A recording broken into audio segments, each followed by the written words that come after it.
রান্না করা আর খাওয়া ছাড়া আর কি কাজ আছে? বাকি সময়টা তো ঘুমিয়েই কাটাও। আমি তাদেরকে বলতে চাই, তুমি কি আমার ঘরের সমস্ত কাজ এসে করে যাও? তোমার কাছে শুধু মনে হয় রান্না আর খাওয়ার কাজ।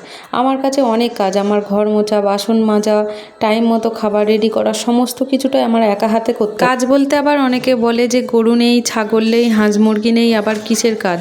ধান ভাঙতে হয় না, ধান সেদ্ধ করতে হয় না? আচ্ছা, এগুলোই কি শুধু কাজ? আর ঘরের কাজ কাজ নয়? যাদের ধান সেদ্ধ করতে হয় তারা হয়তো ঘরের কাজটাই ভালো করে করার সময় পায় না। একটা কাজ করতে গেলে আর একটা কাজ করার সময় হয় না। আমার কাজ করলে কাজ, আর না করলে না কাজ, কোনো কাজই নেই। আমার মনে হয় যাদের ধান চাল আছে তাদেরও কাজ আছে, আর আমাদের ধান চাল না থাকা সত্ত্বেও আমারও কাজ আছে। আমার মনে হয় আমি আমার ঘরবাড়িগুলো একটু পরিষ্কার করে রাখবো, বিছানা মাদুর সুন্দর করে গুছিয়ে রাখবো, তারপর মেয়েকে টাইম মতো খাওয়াবো, পড়াবো, এটাও আমার কাজ।